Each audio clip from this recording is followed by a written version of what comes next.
কেউ যদি মনে করে থাকে যে সে বেকিংয়ের কাজ শিখবে বা বেকিং করবে, তাহলে প্রথমে তার কয়েকটা জিনিস কিন্তু অবশ্যই কিনতে হবে।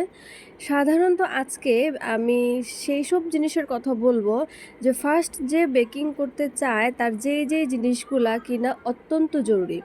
তো সবার আগে কিনতে হবে এরকম একটা হ্যান্ড বিটার। আর আমি স্কারলেটের একটা হ্যান্ড বিটার কিনেছি। আপনারা কিন্তু অন্যান্য আর যেকোনো ব্র্যান্ডের হ্যান্ড বিটার কিনতে পারেন। মিয়াকো আছে, আবার অনেক ভালো ব্র্যান্ডের কিন্তু হ্যান্ড বিটার আছে। তো আমি প্রথমে একটা স্কারলেটের হ্যান্ড বিটার নিয়ে নিলাম।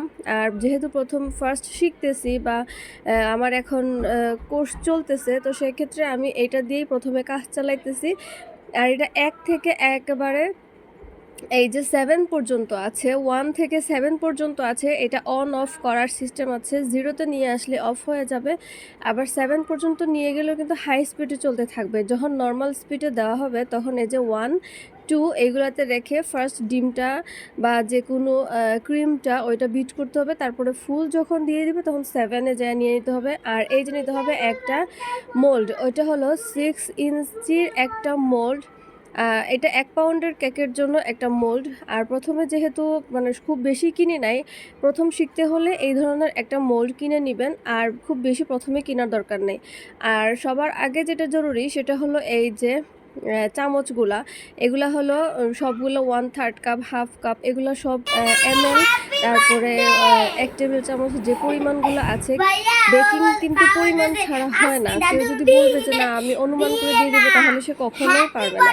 অবশ্যই তাকে অনুমান করে দিতে হবে। এটা যেমন ১ কাপের আছে, হাফ কাপের আছে, তারপর 1/3 কাপ আছে, এখানে ১ টেবিল চামচ আছে, ১ চা চামচ আছে, আর হাফ চা চামচ আছে।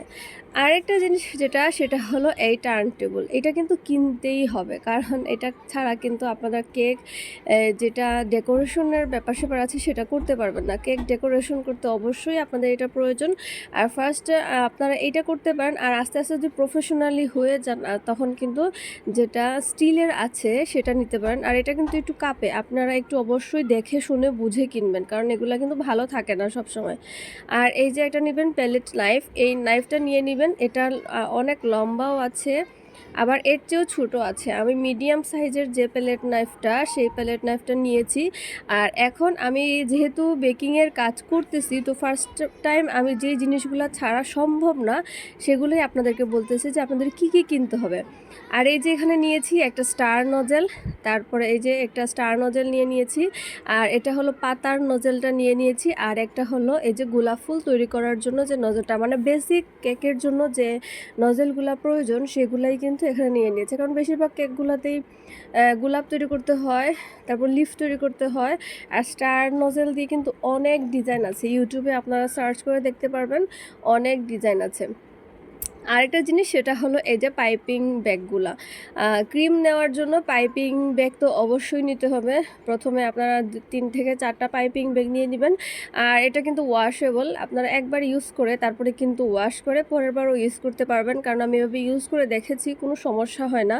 প্রত্যেকবার যে নিউ আপনাদের ইউজ করতে হবে, কিনতে হবে, সেটা কোনো প্রয়োজন নেই। তারপরে যেটা জরুরি সেটা হলো এই যে এটা হলো আমি কর্নফ্লাওয়ার। আসলে কর্নফ্লাওয়ার আমি ফস্টার ক্লার্কের কর্নফ্লাওয়ার কিনেছি। আর কর্নফ্লাওয়ারটা যেহেতু বাতাস লেগে নষ্ট হয়ে যাবে, এরকম এয়ারটাইট যে ঘিয়ের বক্সগুলো পাওয়া যায় সেই বক্সে আমি রেখে দিয়েছি। আরেকটা লাগবে সেটা হলো বেকিং সোডা। বেকিং সোডা ছাড়া তো আসলে আর কেক তো মানে বানানো সম্ভব হয় না। অনেকে আছে তৈরি করতে পারে, যারা প্রফেশনালি তারা অনেক সময় বেকিং সোডা ছাড়াও তৈরি করতে পারে, কিন্তু ফার্স্ট অফ অল আপনাদের বেকিং সোডা লাগবে। আর এই যে বেকিং পাউডার যেটা সেটা লাগবে। বেকিং সোডা আর বেকিং পাউডার কিন্তু এক না, দুইটা কিন্তু আলাদা জিনিস। বেকিং পাউডার একটা, বেকিং সোডা আরেকটা জিনিস। আর যদি কাপ কেক কিনতে চান মানে বানাতে চান, তাহলে কিন্তু এরকম এই যে কাপের কাগজের যে মোল্ডগুলো আছে সেগুলো কিন্তু আপনারা কিনে নিতে পারেন। আর এগুলার মধ্যেও কিন্তু আপনারা বসিয়ে কোথাও কোনো বাটিতে এগুলো বসিয়ে এটার মধ্যে কেকের প্যাটার্ন নিয়ে তারপরে কিন্তু কাপ কেক বানিয়ে ফেলতে পারবেন। তো এই যে মোটামুটি যে জিনিসগুলো আমি দেখিয়েছি, ঠিক এই জিনিসগুলোই কিন্তু আপনাদের কিনতে হবে। মানে আপনি যখন মনে করে থাকবেন যে আমাকে এখন কেক বানানো আমি শিখবো বা এখন আমি একটু বেকিংয়ের কাজ করব, এগুলো কিন্তু প্রফেশনালি কাজ করতে পারবেন না এগুলো দিয়ে।